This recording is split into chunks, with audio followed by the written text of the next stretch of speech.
And we are back. In our society, domestic and sexual violence continues to affect countless lives, particularly within underserved communities. For Latinx survivors, the challenge is not only in escaping the cycle of violence, but in finding the support that understands and reflects their unique cultural experiences. Here now to tell us more is the digital outreach specialist of the community engagement program at the Violence Intervention Program, Chamela Martinez. And thank you so much for being with us. Thank you for having me. So, as we talk a little bit about this here, it's a very sensitive topic, right? And yet, and still, information we got to get it out there. Supporting those persons who are victims is a part of what you do. But talk to us a little bit about that wraparound service that you provide in the work that helps these people along. Okay, so I'm part of the community engagement program, and our work is essentially to focus on three things. First, we are the ones that make that connection between our programs and the community. And we have three pillars, and it includes our Promotoras initiative, our digital outreach, and as well as our community educator. So starting with our community educator is the one that goes into schools or any other events that a workshop is needed in order to educate the community about domestic and sexual violence, as well as any other related gender-based violence issues. Then we have our Promotoras initiative, which are a very special group of survivors who have gone through our service and are able to go into the community, talk about their own personal experience, and tell the people about what's going on with domestic violence with their own story, and have that one-to-one conversation that makes the person feel more comfortable and also related to what they may be going through, or if they know someone that could be going through that situation. The promotoras are the ones that are that face for us, that are able to represent us in the communities. They go to laundromats, they go to beauty salons, nail salons, anywhere that is public, the streets, they're everywhere. And then we have our digital outreach, which is my role. So I manage everything that is on our website, our social media. The way that we use our platforms is to educate. So what we do is that each month we do different campaigns. We'll take on campaigns about domestic violence. That would be for next month. We'll take on mental health, talk about mental health and how that relates to domestic violence. So, yeah. So, mental health, how prevalent is that in the work that you do and the people that you see? Are you seeing a lot of people with mental health challenges come across your doorstep? Yeah, it's mental health. It's very related to the experiences that we go through. So if you go through a domestic violence or sexual violence situation, your mental health is affected. Right. Anything that you go through, any trauma that you go through, your mental health is affected. And we have counselors in our different programs. We have many different programs specific to what the survivor is going through. So if you're going through sexual violence, there is a program specifically for that. If there is a child and a family, there is a program that's called the Child and Adolescent Program that serves children between 3 to 18 years old. And there's clinical counseling specific for that situation. There's also the economic justice program that focuses on survivors that have gone through challenges economically, and we try to provide that financial independence for them. So when you talk about domestic violence and you have this awareness that goes on, I wonder in some of your comings and goings, as you're having conversation about domestic violence, are people more prone to thinking that it's just the physical, because that's what a lot of people really I think center on? How much of an awareness do you have to bring to people that domestic violence is more than just the physical? Yeah, so that's where our workshops come in, and we bring on that awareness that it's not just physical.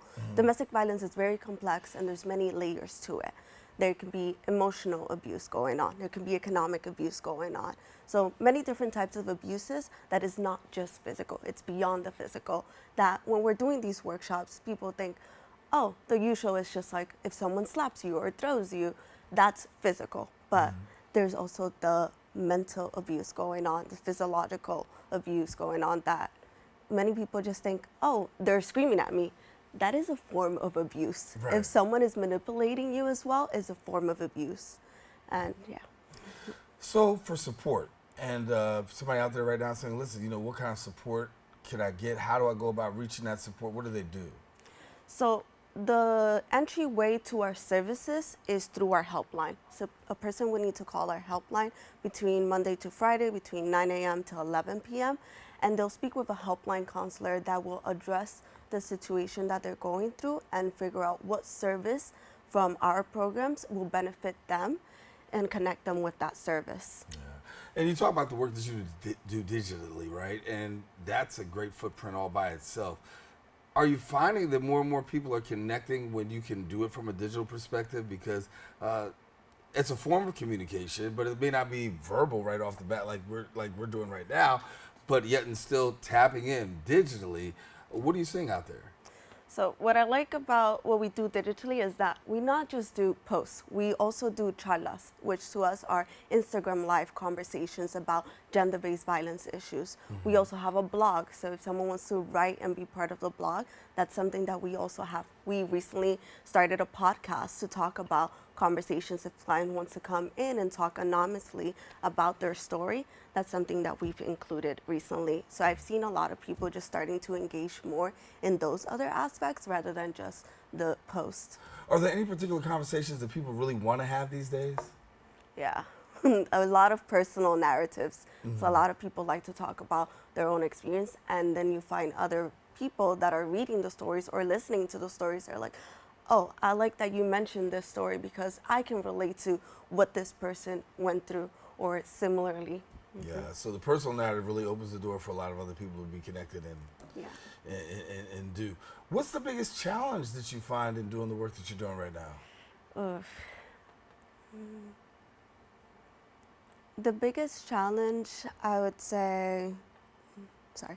No, it's all right. If you know, I mean, listen, that's a good thing. If you can say you had a big challenge, that's great. I'll turn it the other way. What's the biggest thing that's working for you?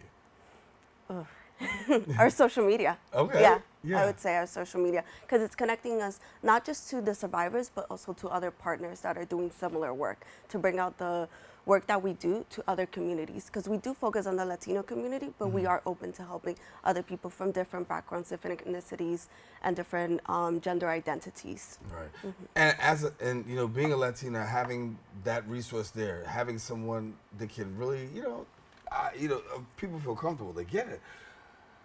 How are you navigating that? Because when you talk about the community coming together and really receiving the services that you have to offer, how are you navigating the fact that that we have a great big borough and a big city where Latinas are there, Latinas are there, and really just trying to connect. So the navigation piece for yourself, how do you look about we're gonna get these people. We're gonna connect. We're gonna let people know we're there. How are you navigating that piece? So we have our community organizer, who is the one that is in contact with the partner organizations that we have, and also if there are fairs, we are there in person, distributing our information. So that's a big piece for us, is being out in the streets and having these conversations at any setting that is available. Yeah. So for people who want more information, they're doing what? If they want more information, they can check our website, and they could also check our social media. Yeah. And you said personal narratives. I want to go back to that for a quick bit before we wrap up. When you say personal narratives, without being too personal, what are some of the conversations that people really want to just talk about? The fact that abuse exists, or the fact that I'm going through this and I've been going this for a minute, or what are some of the things that you're hearing from that maybe we're not paying attention to? So there are some conversations going around migration, what it means to be a migrant in this city, this complex city where there's other ethnicities that a lot of Latinos are not aware of, these other ethnicities that exist. And we're also having conversations around grief, and there's so many traumas that are present as you are going through domestic violence, because it's not just domestic violence and sexual violence. There's different traumas that occur while you're an immigrant and you're a Latino and being in the city. Yeah, you open up the door there to a few things, trauma and grief and stuff that is very real. Thank you so much for being with us, Chamela. Thank you. All righty, listen. Now, if you want more information, you have to visit the website, vipmujeres.org. And I want to let you know, you can tap in and find out all that you need to know. A lot of resources and things are available. All you got to do is really just go ahead and tap in.